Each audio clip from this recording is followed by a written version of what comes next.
Well, hello there, and top of the evening. Happy Tuesday, everybody. This is the place that you are supposed to be. It is Fertility with Fink and Friends. I am Fink, and you are friends, and I am so happy to see you all here this Tuesday, as we are every Tuesday evening at 5 p.m. Central, which means 4 o'clock. Going that way and 6 o'clock going that way, 3 o'clock on the West Coast. How about that? I am live this evening from Pensacola, Florida, where I am a fertility gynecologist at New Life Fertility.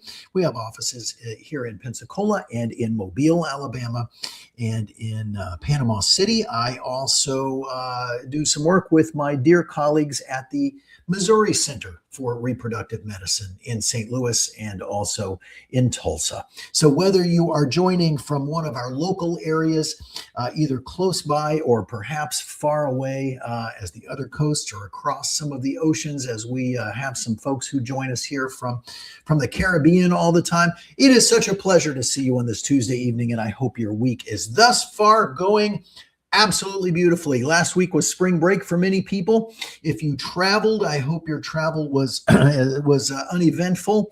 I hope you didn't have to wait in lines that were too long.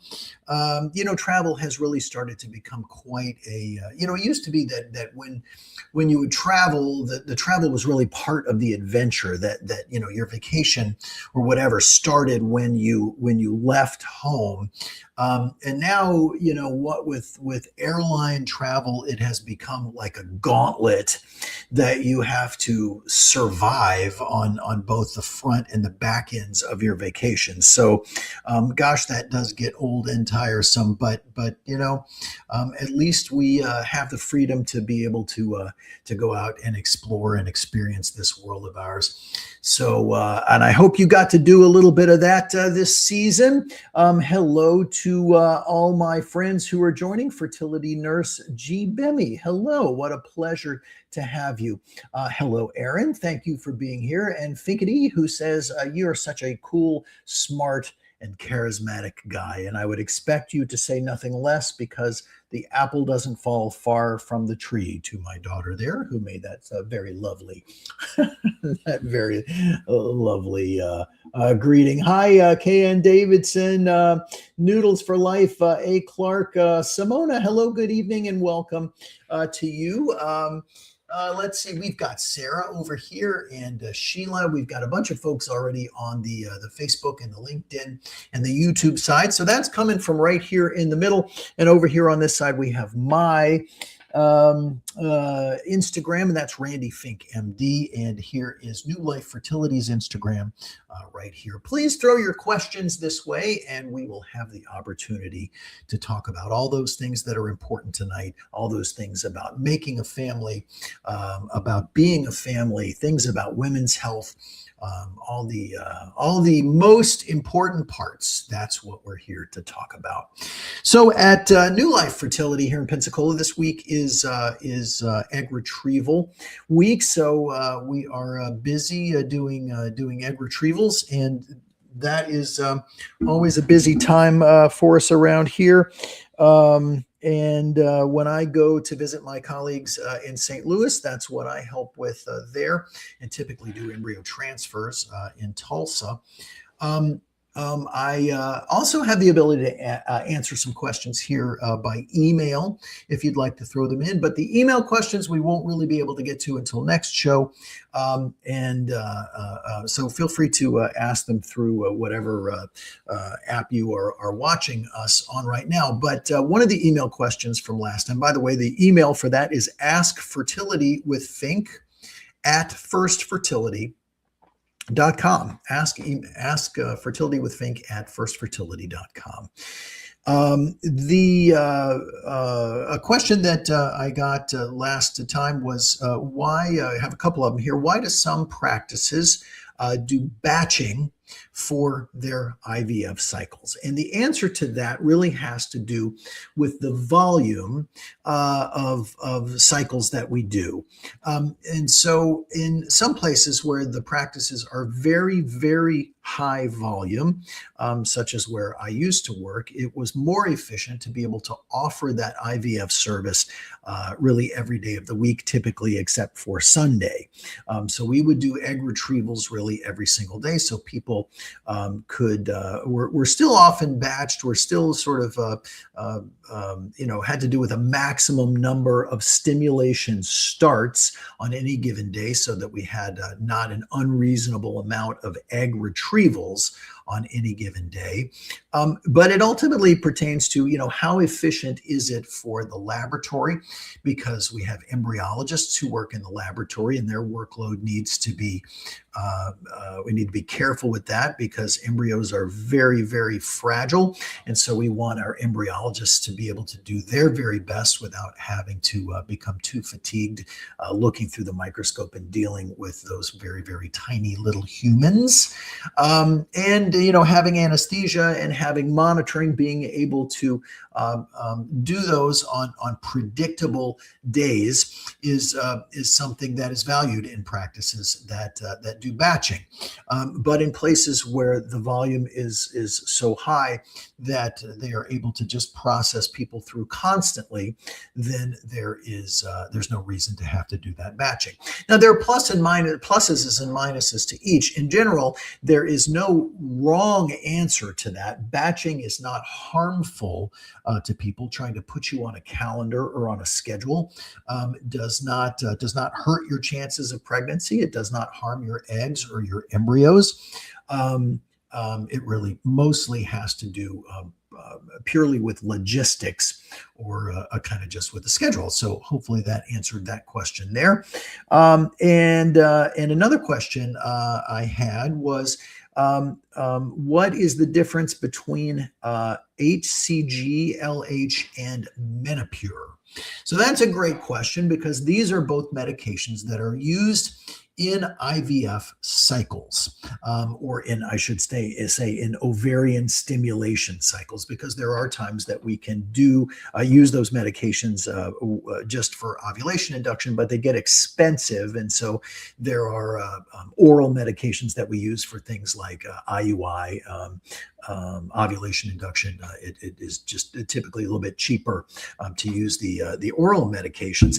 Plus, when we use the injectables, you run the risk of really revving up the ovaries to the point where you make more eggs than you can deal with. So let's say that we're doing an IUI cycle, or an intrauterine insemination. We want your ovary to be able to produce, anywhere from 1 to potentially 3 follicles or 3 eggs, because it gives, depending on your age, because it gives the sperm a little bit more of a target to hit without meaningfully increasing the risk of multiples, because we don't want you to have multiples. We don't want you to have twins. We certainly don't want you to have triplets.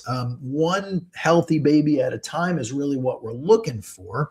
So, if we were to give you that injectable medication and your ovary responded kind of the way that we would predict, when you get to the same kind of dose for IVF, then you might make 8, 9, or 10 eggs, and we certainly don't want you releasing 10 eggs if we're putting 50 million sperm on the inside, because that is how you end up with a reality TV show. And trust me, you don't want to be on that TV show, and frankly, neither do I, nor does your doctor. So that's one consideration there. But the difference between HCG, LH, and Menopur is that, again, both are medications that are used in the stimulation process.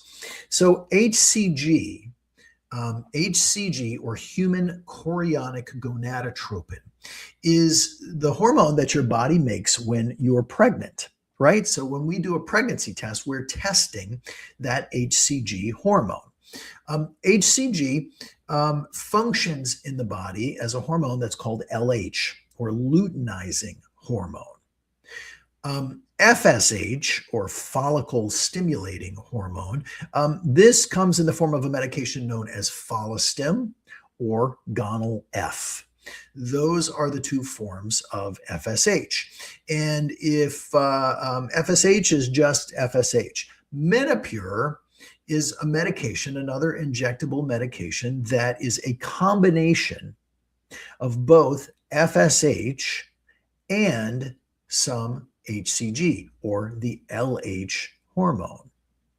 So there are some practices that will use HCG alone instead of using Menopur because it's cheaper. And it is. It's substantially cheaper than using Menopur. But the theoretical benefit of Menopur, which has a combination of both the FSH and the LH hormone, is that it's got enough different sort of little subtypes of FSH in it that it may help to stimulate your brain or your pituitary gland in terms of maybe a little bit more efficient of a way to make eggs. Now, there's not great evidence out there that's published that shows that the outcomes will be better when using Menopur. But for most of us in the industry, we have seen that to be the case. We kind of know that to be the case. And I admit that's controversial. There are many folks who say, nope, I don't think that's true at all, in which case that's absolutely fine. It's really up to doctor and patient to decide what is the best course of action. But you asked the question, what's the difference between HCG, LH, and Menopur? And that's that the Menopur medication has both FSH and LH, whereas HCG LH functions purely as the LH hormone. So hopefully that clears that up a little bit. Clear as mud, I hope, here.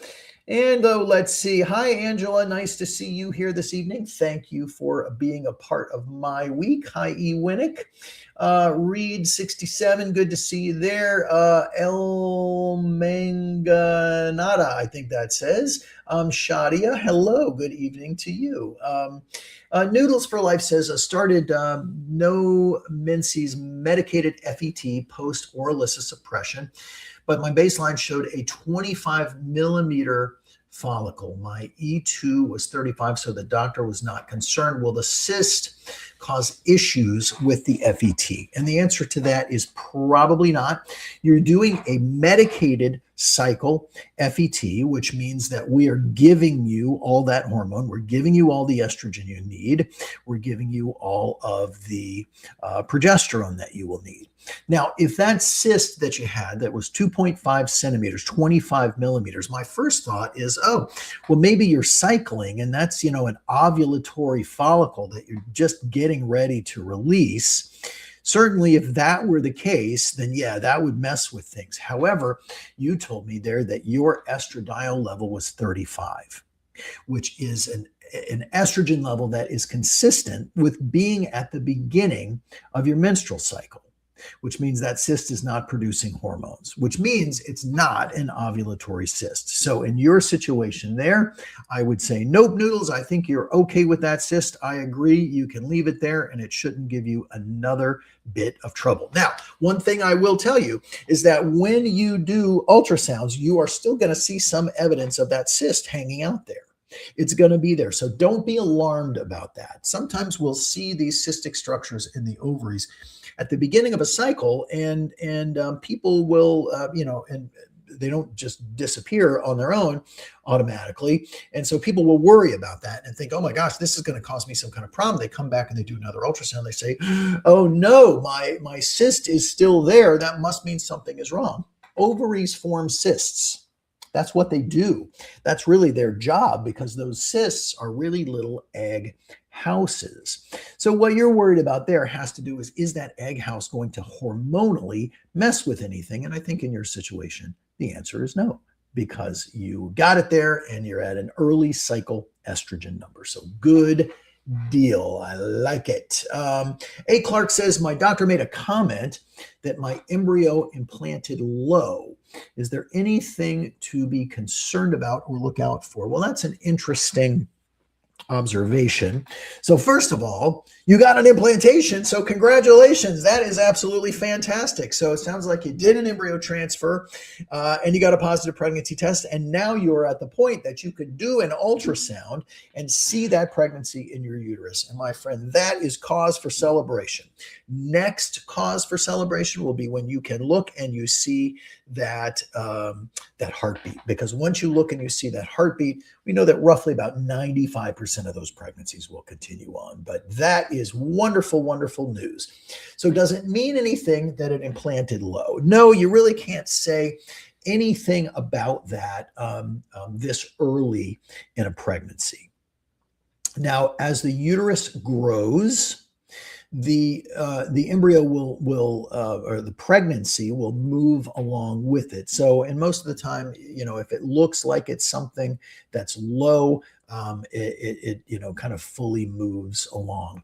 Sometimes we will see, and we've talked about this on the program before, by the time folks have their anatomy ultrasound, which is usually between about 16 and 20 weeks pregnant, you may have something that's called a low-lying placenta.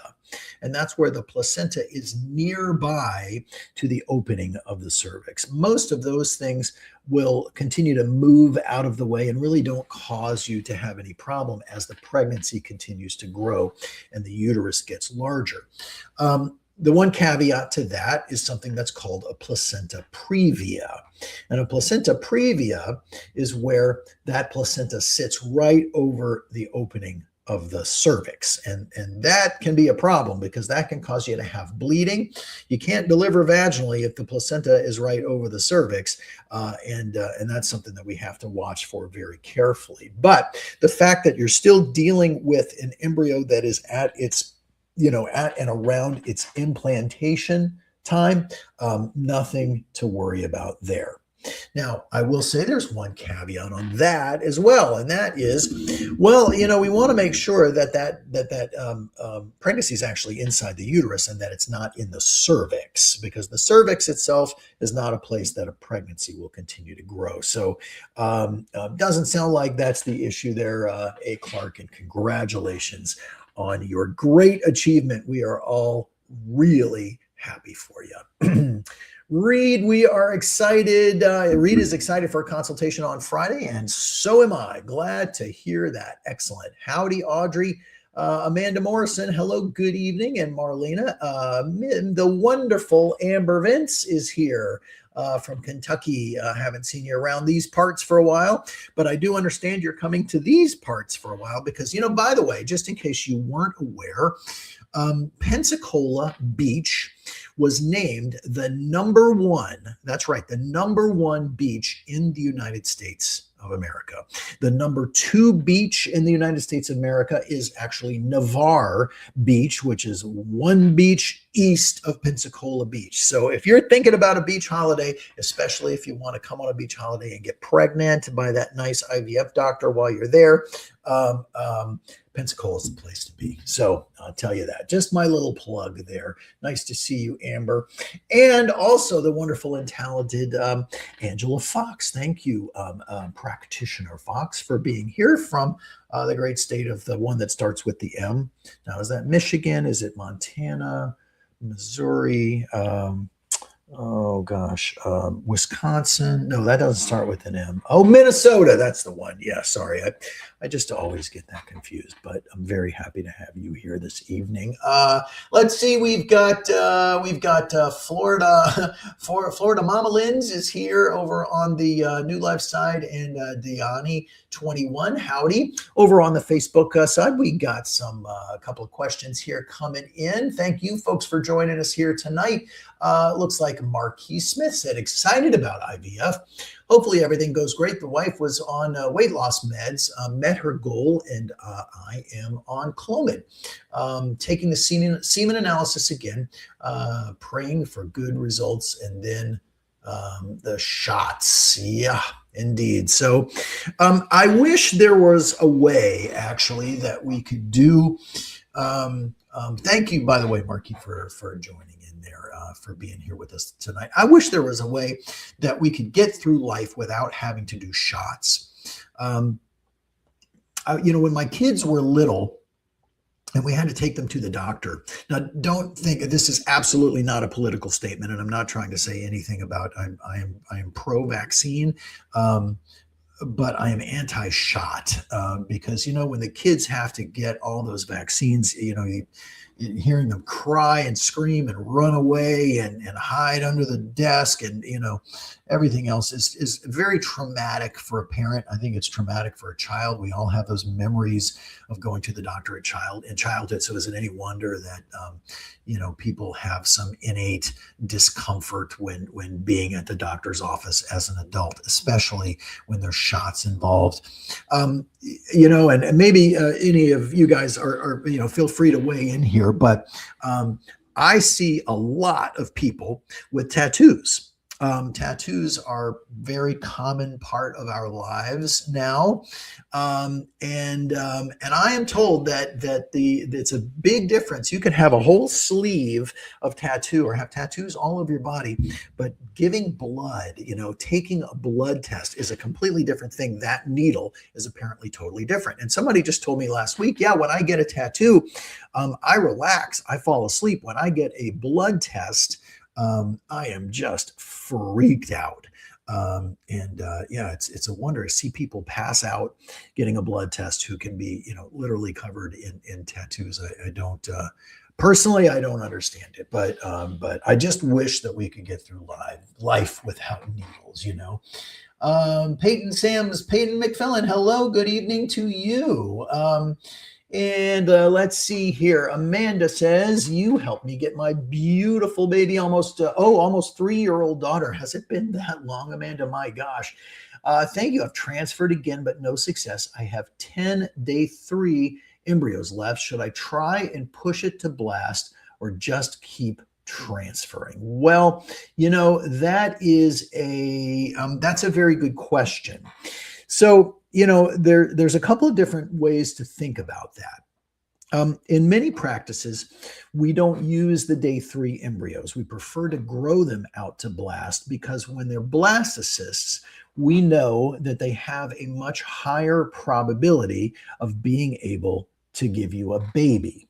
And so, therefore, we grow to blast. With a day 3 embryo that doesn't work, if it doesn't stick, we don't really know what the issue was because we can't really say much about the embryo. Would it have been an embryo that continued to grow if you left it? And different ways to look at it. Some people think, gosh, embryos always do better when they're in their mother.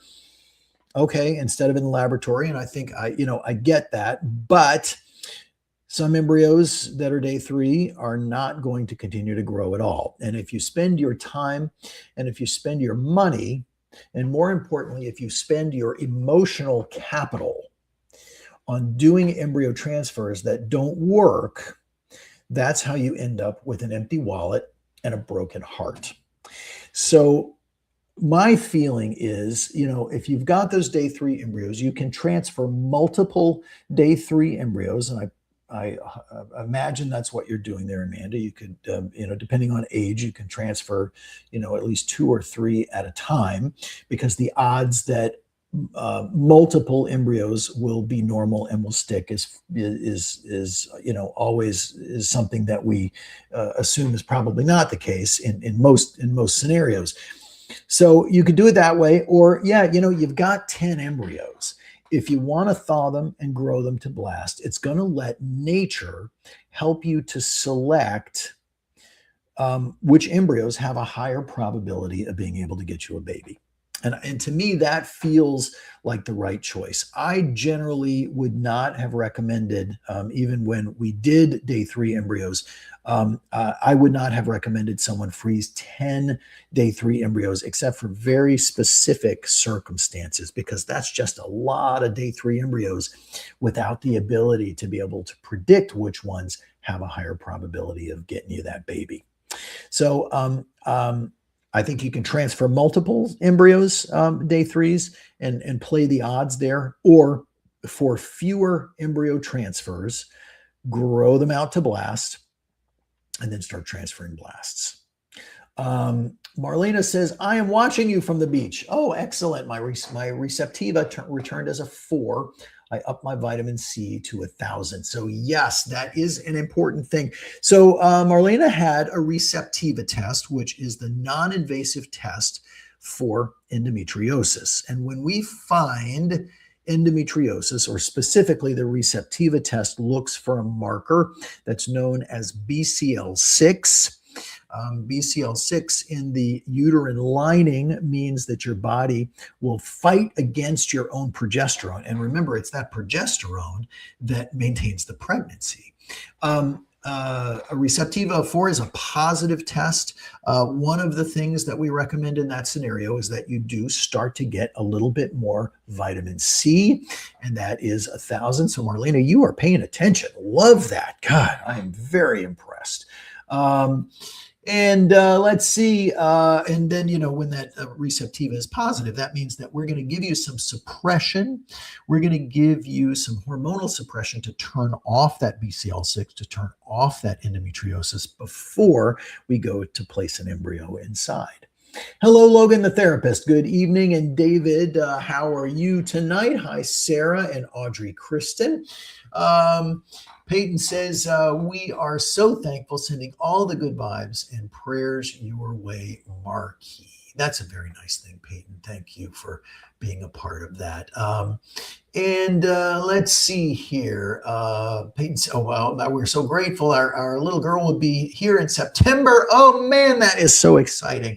Gosh, I can't believe it's been that long. It seems like only yesterday. Thank you for helping to make our IVF experience so positive. Peyton, that is a very kind thing to say, and I truly appreciate that. I do think that in many places, we do this IVF business really all day long. And it's not, we talk a lot about IVF because there is a lot to learn. And it's not that that's the only path to pregnancy for everyone, but we do talk a lot about it. And since we are doing it so often, all of these things that we deal with are very normal for us. And, the important thing to realize for us as healthcare providers is that it's not normal for you. You're going through IVF, and frankly, even if you've been through 4 or 5 cycles of IVF, you become familiar with the process. You're familiar with the terminology. You're familiar with the way kind of everything goes, but that still doesn't mean it's natural for you.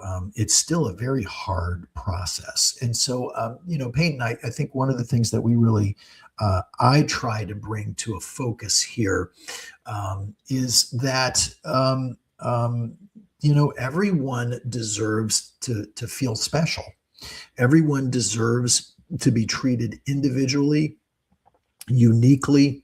And when you are with us, you are the most important things in our world at that moment. And I think really feel like people should know that. And I know there are other places people can go for IVF. You can go to some very, very expensive places that are, $40,000 and $50,000 for a cycle.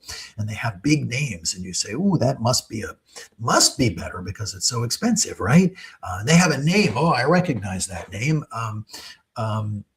But at the end of the day, if they're such high volume that you are feeling like you're part of the IVF conveyor belt, then I would say that, at least for me, that wouldn't be the place that I would want to be. I personally want that individual care. When I go to the doctor, I want to feel like I'm special. I want to feel like I'm the most important one who's there at that moment. So that's really what we strive for. And thank you for saying that, Peyton.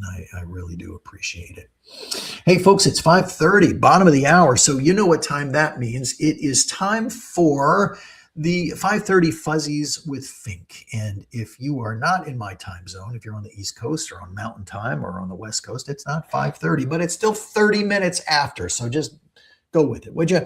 The Fuzzies with Fink is about the time that we can all stand together as one community and send out the really positive vibes to all those people out there tonight who need that help from us.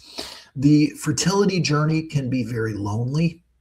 The fertility journey can feel very frightening and very isolating because you never really know for sure what's going to happen at the end of that path. I always tell people it's the crappiest roller coaster in the park to ride on because it jerks you around, it spins you upside down, it empties your pockets, and it brings around all this uncertainty because the train's going to pull back in the station, and you can't tell for sure if you're going to be getting off of it with a baby in your arms. It's scary, and it's not just fertility. There's so much going on in the world out there, and we all have our problems. We have issues with family. We have issues with our friends and our loved ones. We have issues in our relationships. We have issues at work. These stresses in our world can really start to make us feel down, to make us feel like the world is out to get us and nothing good is ever going to come. That's a very lonely feeling. I know that most of the folks who watch this broadcast are the kind of people who would do anything. Look at the interaction here between Marquis and Peyton for all that kindness being exchanged between strangers on Facebook. You're very special people, as are everybody out there tonight who's watching. So, since you would give the shirt off your back, we don't need your shirt. We just need some positive vibes to send out there to everyone who is in need tonight, to everyone who could use a pat on the back, a hand on the shoulder, a little bit of a hug, even just a smile, to know that you're not alone. What you're going through is not something that is never ending. There is hope. There is always hope, and tomorrow is a new day. That's the Fuzzies with Fink. Let's send out all the positive vibes. Let's break the internet with kindness as we stand together as one community to tell everybody tonight who needs it, you're not alone. So thank you for participating in that. I hope it's as meaningful to you as it is to me, because I'm very serious about what I say. Hey, you know what? Ask your friends if they can to join next week, even if it's just 1 minute before 29 minutes past the hour, so that we can have as much power behind that fuzzy 30-minute thing. Send out all those positive vibes. Thank you for all the hearts over here. And I really do appreciate that. So let's see who else we got going on here. Oh gosh, we got several here. Alexa is here. We got Anna Marie. Hi, how are you? Logan, the therapist, says, so happy to see you doing these. I've shared with all my IVF clients. So thank you. Thank you very, very much. Hoping to add the resources for them. Thank you, Logan. That's very kind. Carla, howdy. Logan says, totally biased, forever grateful to MCRM. We have our final baby who's now 2, thanks to MCRM. It's a great group of people up there, and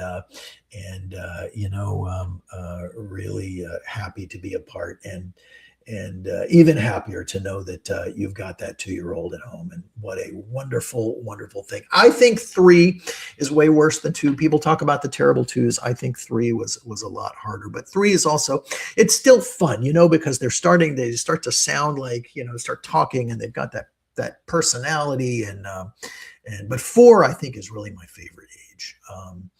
I think 4 is the best because they sound like, little people, but they're still, got the little baby voices, and oh boy, makes me miss those days.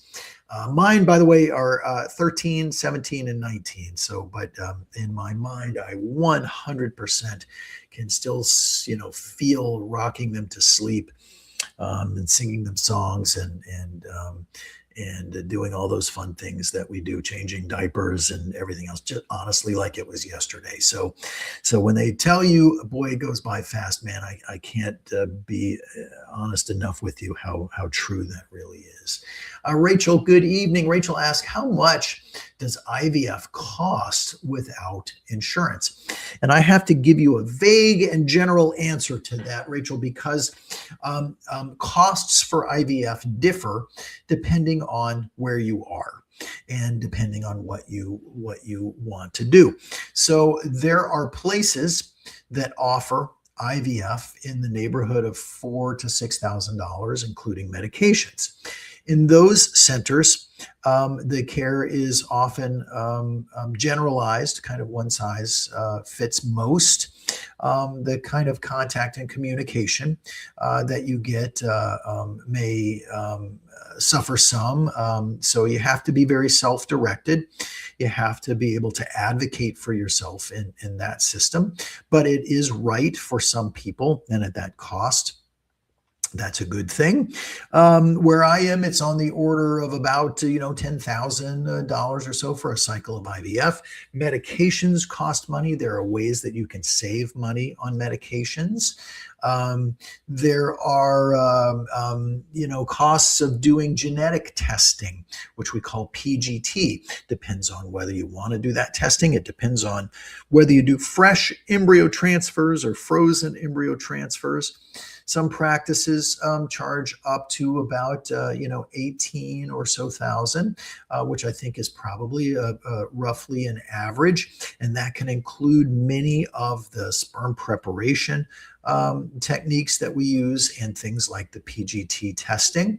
And then there are still some much more expensive practices that charge, as I just mentioned, in the neighborhood of even $30,000 to $40,000 for a cycle of IVF. And I have to say, I'm certainly not trying to, I don't speak ill of anyone else's practice or anything anyone does, but for me, that's hard to justify because I think there is a point at which you can effectively provide nuanced, boutique-like, customized care for people where people can feel like they are important, and you can do that, provide that care individually without having to break the bank.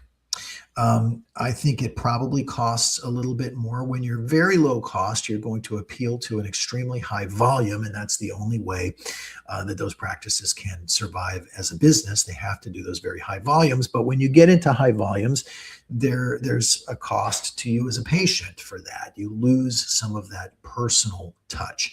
I think there's a happy medium in there where cost can be balanced by service. But just because you go to much, much higher costs does not mean that you get much, much higher services. I think that there is a happy medium in there between the probably $10,000 and $20,000 range that gets you, very best practices with very caring providers, with people who will pay a lot of attention to you. So I think that's probably realistically what most people can expect to pay. Let's see. Looks like Kari is here. Hi, Midgie. Good to see you there as well. Midgie says, hi, everyone. Reed says, this literally had me in tears. I never heard. Oh, thank you. I guess you're talking about the fuzzies there. I've never heard a provider speak about it this way. 2 clinics and 4 rounds. This is why we chose you, Dr. Fink. Reed, you have you are going to make me tear up here, but I feel very, very strongly about that. And really, the one thing I hope I can impress upon everyone out there is that the world is not. I don't know. The world may not be a happy place. Should it be a happy place? Honestly, we're not really around here for all that long, so we should try to make the best of it if we can. You can't always. It's okay to feel down, but what it's not okay to feel is alone. Because there are so many resources here, and sometimes it's nice just to be next to somebody who will listen and put their arm around you and give you a hug and say, I know this process sucks. But hopefully there are happy ends, there are happy endings, and and really a light at the end of the tunnel. But thank you, Reed, for saying that kindness there. Zinni in Miami, thank you for being here. Hello and good evening. How are you? Did you hear it that time? I hope you heard it that time. I got to tell you, the part of the problem here is that the things pop up on my feeds here while I'm talking, but sometimes I'm talking and you may have said something to me and it was 20 minutes ago, and then by the time I get to it and give you a greeting and say hello, you may have already dropped off the broadcast here. So, Zinni, I hope you're there. Thank you very much for being here every single week. You brighten up, you brighten the place up. I appreciate that. Sarah says, very helpful, Fuzzy. Oh, feeling very emotional on this journey lately. Well, look, I got to be honest with you. This also is something I think has to do with fertility and truly with gynecology in general. A lot of the things that we deal with, we deal with a lot more than the anatomy. We deal a lot more than the physiology and the hormones. We deal with the heart. We deal with how things feel. And it is never too much for you to pick up the phone and talk to us about how you're feeling.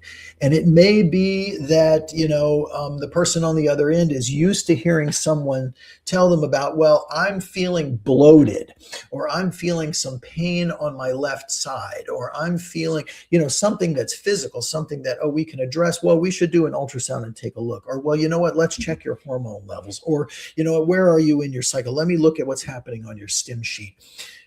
But for you to say, gosh, you know what? I'm just feeling so anxious about this process right now. I just hope that you can talk to me about that. That's an okay phone call too. It really is, because we know what this thing feels like, and we'd like to hear from you because that may be something that we can help with. Let's see, A. Clark says, hello, Miami Princess Forever. A. Clark says, should a CVS or an amnio be considered on a genetically normal 4AA euploid embryo, or is it not needed since the embryo was tested? Well, it's a loaded question because it depends on who you ask. All right. And the reason is, so you've done PGT testing. They've taken some cells from the portion of the embryo that's going to become the placenta, and they have tested them. So you had a highly graded, a 4AA embryo. It's a beautiful embryo. It's a euploid embryo, meaning it's chromosomally normal. So they say. And that embryo stuck and it started to grow, which means all the more likely that it is probably normal. But can you be sure? Can you be guaranteed? Well, no, you really can't, because again, what they're doing, they're testing from the portion of the embryo that becomes the placenta. So let's say this is your little embryo, right? Let's say that's the embryo. The baby parts are here on the inside. What they're testing from is this part that goes around the outside. It's called the trophectoderm, and that's what becomes the placenta. You can have an abnormal embryo like the baby part and still have a normal placenta. So that's the argument for doing an invasive test like CVS, chorionic villi sampling, or an amniocentesis. Now, what are the odds that that's going to be the case? A normal euploid embryo, an embryo that tests euploid on PGT testing, has a very high what's called positive predictive value, meaning to say that if it says it's normal, it's probably normal. Now, your MFM doctor will say, well, you can't be sure. And, until you actually test those chromosomes, that can miss some micro deletions. And there's, some this, that, and the other. And so they'll say, maybe you want to consider doing the testing. And here's my answer to that. I think if you want to be 100% sure, you do a test. But which test do you do? Well, if you are someone who is of advanced maternal age, which means over age 35, you're at an increased risk for having chromosomal issues with your embryo. Now, if you didn't do IVF and you got pregnant on your own, my recommendation is, if you're going to do the invasive test, instead of something like non-invasive prenatal testing, which is a blood test, which is not a perfect test either, I would suggest, and you have a choice, a CVS or an amnio. The CVS, or chorionic villi sampling, is done in usually at about 11 weeks or so, 11 to 12 weeks of pregnancy. right? So it's done early. It's done kind of right at the end of the first trimester. It's done under ultrasound guidance, and it's typically done through the vagina. So if you do that, you get your answer back much earlier, usually by about, within a week or so, you know that your pregnancy is normal. And it's nice to know that in the first trimester because it just gives you that peace of mind before things have gotten far enough that then it may cause you some difficulties. If you wait and you do an amniocentesis, well, that's typically done sort of after, roughly 15, 16 weeks or so. So you don't get your answer back there until, 16 or 17 weeks. So it is a little bit later to find out. Now, hopefully you find out everything is completely normal. But if you don't, the sooner you have that information, the better off I think you are. But both of those procedures have risk. And what's the risk? The risk is you can actually lose the pregnancy as a result of those procedures. They quote a CVS test as having a 1 in 100 risk. They quote the amniocentesis as having a 1 in 200 risk. So my feeling is that if you want to do the test and you've done PGTA, well, PGTA, again, it's pretty good. Choose the less risky test, do the amniocentesis at 16 weeks, because in all probability, your result is going to be normal. If you just got pregnant on your own, I certainly recommend the CVS because then you get that information really before you're barely outside of the first trimester. Does that make sense? Would I do an amnio if I were pregnant?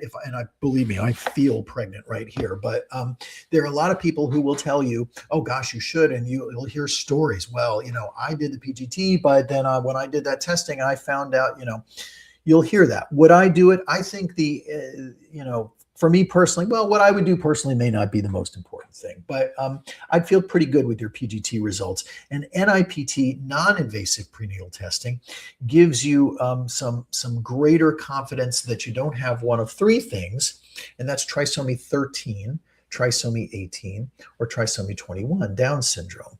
And those things, it would be extremely rare to have with a PGT normal embryo. But there are some advantages to doing the invasive testing to look for some things that could have been missed on PGT. Let's see here. We've got Kimberly over here. I've had 7 miscarriages. All ending before seeing a heartbeat. Me and my fiance both have had chromosome tests and everything has been fine. Should I just do IVF? Well, Kimberly, I would tell you there is more to the workup than just the chromosomes. So I would really want to kind of complete that whole thing and want to make sure there's nothing in your blood that's causing this, that there's nothing in your immune system that's causing this. The advantage for you of doing IVF is that, well, the most common reason that miscarriages occur is because of genetics. It has to do with the chromosomes in the embryo. And when you do IVF, you can select a chromosomally normal embryo. So at least you're taking that genetic part of it off the table. You're at least removing that from the front seat so that at least that will not be the problem. But before rushing into that, I would certainly say, gosh, we want to dot every I and cross every T, because 7 miscarriages is a lot for somebody to have to go through and still have the strength to want to have a baby. And so I applaud you for that. And do I think you can have a baby? Yes. But I'd want to make doggone sure that we're doing everything we can, not only to get you pregnant, but to keep you pregnant. Vanessa, actually, I'm sorry there. Kim says, I've had 3 children. I had 3 children with a different partner. My tubes were tied in 2016. The tubes reversed in 2021. Since I had my tubes reversed, starting in 2022, I've had 7 miscarriages. Oh, Kim, that's you. You're giving me okay. So Kim is over here on Instagram, but also get a little more information here from the Facebook side. I never make it to even seeing a heartbeat. We've had the chromosomes and the semen analysis, all were fine. Tired of the heartache of recurring loss. I'm scared if I spend the money on IVF, it will still end in miscarriage. So a little bit more information there, but yeah, so there is really a whole other workup we would want to do for recurrent pregnancy loss. So some blood tests looking for different things in the blood, the immune system, in your clotting system, just to make sure that your body is not trying to thwart this process. We also really want to take a look inside your uterus. Let's make sure that there's not a band of scar tissue or a ball of muscle or something on the inside that is impeding these pregnancies from being able to continue to grow. Vanessa asks, do women 35 and older have a hard time getting euploid embryos? So again, a euploid embryo means an embryo that's chromosomally normal. And I would say no, not specifically, but as we mature, more and more of the eggs that are produced will not be chromosomally normal. So it's not that it's necessarily a harder time getting euploid embryos, because you could just as easily, it does have to do with age, the euploidy rate of embryos is going to be higher in women that are under 35. But I'm hesitant to say have a hard time, because I think it just depends on how we try to get you to produce your eggs and on the other sorts of things we can do to try to improve on egg quality. And what can we do? Well, there is an evidence-based list of supplements that I will recommend folks be on to try to improve egg quality. That's one very important thing. There is, and what's the most important supplement? CoQ10, I think, is the most important supplement. CoQ10, I think fish oil or omega-3 is very important, and I think alpha lipoic acid. These are all things that your body will use to help your own DNA repair mechanisms try to fix some of that age-damaged DNA. And so I think that's really important there. And I think that, and sometimes there's also a medication that we can use now. Now, people have traditionally used Omnitrope, which is growth hormone, for better egg quality. There is a pill that I'm using now called sirolimus or rapamycin that seems to have a very positive and beneficial effect on egg quality based on some recent evidence. So can women take alpha lipoic acid? Absolutely. It is on the list of supplements for egg quality. It certainly is. Yep, 600 milligrams a day, which is the same dose as men would take to help with sperm. Let's see. What are the chances of a PGT tested normal embryo after transfer to continue to divide and become abnormal? That odds of that are, well, that's a complicated question, because when you have a chromosomally normal embryo, it suggests that all that cell division stuff is going to continue to proceed as normal. Doesn't always, because of some other things. Now, people with euploid embryos can still have miscarriages. And you say, well, how does that happen? Well, we say a good euploid embryo has about a 65 to 70% probability of a pregnancy. It's not 100%. Why not? Well, there can be things going on inside the uterus, but even in the embryo itself, though we know that the chromosomes are normal, we can't say what's happening in those millions of little chemical reactions that are all taking place in any given moment in every little cell in that embryo. Millions of them. And if one of those things goes awry, then that embryo will stop growing. And can part of that stop growing be that the cell division starts to occur incorrectly? Maybe so, but I think of it more as a separate process than becoming abnormal chromosomally. Chromosomes are chromosomes when they go in. Moreover, the embryo itself can just fail because of other issues. Does that make sense? Hope so there. What words of encouragement or advice would you give to someone who's gone through multiple rounds of IVF with no success? I get this often and would love to hear what you would say. You know, first of all, there are people often think of what we do as magic, and there's no magic to it. It's really science, and it is truly heartbreaking when things don't work the way they're supposed to. In fact, I hear almost every day that, gosh, when we're younger, we do everything we can to not get pregnant. That's constant worry is, what if I miss my period? Oh my God, oh no, what happens? Use protection. Oh, get on birth control. Don't get pregnant when you don't want to be pregnant. And then when you want to be pregnant, it doesn't come easily. And people often blame themselves for that. People often blame themselves for choices that they've made earlier in their lives. And as you know, Logan,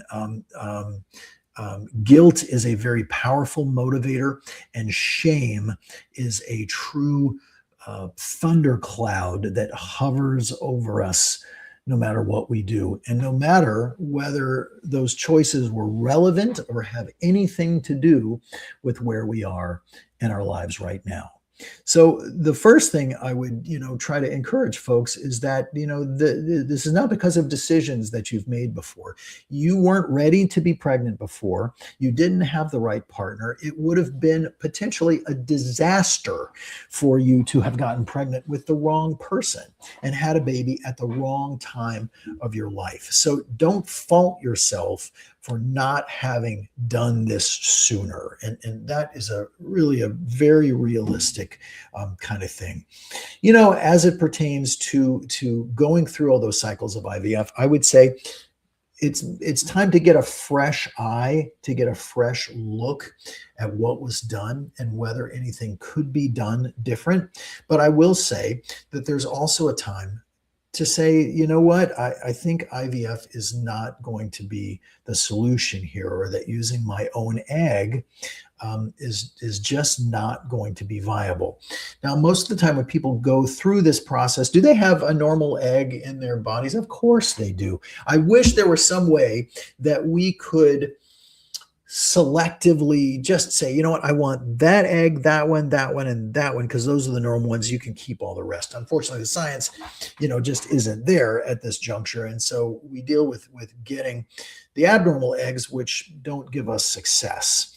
At some point, you accept that, well, a donor egg is going to be a much easier solution to having a baby, and every drop of your blood flows through that baby. It's your baby, and we can talk about that more maybe next time. But I think, having gone through it enough, it's nice to get a fresh look at what was done for someone who's tried so many times and hasn't been successful, a fresh set of eyes, and then maybe a consideration for, what are our other options here and what's going to feel best in order to fulfill that dream of building the family. Well, folks, I think, let's see, Mohi says, oh, hello. I'll see if I can get this one in here. Does embryo glue help with embryos? Embryo transfer? My clinic doesn't offer it. Embryo glue is a gimmick. Embryo glue is just what's called hyaluronic acid. It is a brand. It's a brand name. And you think, oh, embryo glue. Well, that's glue that goes on the embryo, and that's what makes the embryo stick. It's just a brand of the media or some of the chemical that's used in the stuff that goes along with the embryo during embryo transfer. Very wisely marketed, I might say. I wish that I had come upon that myself and named that, but it sure makes you think, I've got to have embryo glue, right? It's not bad stuff, but really what it was a great marketing tool. So yes, you are fine because we still use hyaluronic acid with the embryos there. So hi, Macy, nice to see you. Well, folks, it looks like we are going to have to wrap it up tonight because we're back at the top of the hour. I hope you'll be able to join me next week. We are here every Tuesday evening at 5 p.m. Central, which means 6 on the East Coast, 5 o'clock in the, what did I say, 5 o'clock. 5 o'clock Central, 6 on the East Coast, 4 o'clock in the mountains. and 3 o'clock on the West Coast. The fertility business is not the book of your life. It is just a chapter. And what we are here to do is to rewrite that book together. Let's make it a whole new chapter, shall we? Every step forward with love, every step forward with kindness, and every step forward with hope, knowing that tomorrow is a new day and it is full of all new adventures. So until next week, I'm Dr. Randy Fink. Thanks so much for being here. Good night.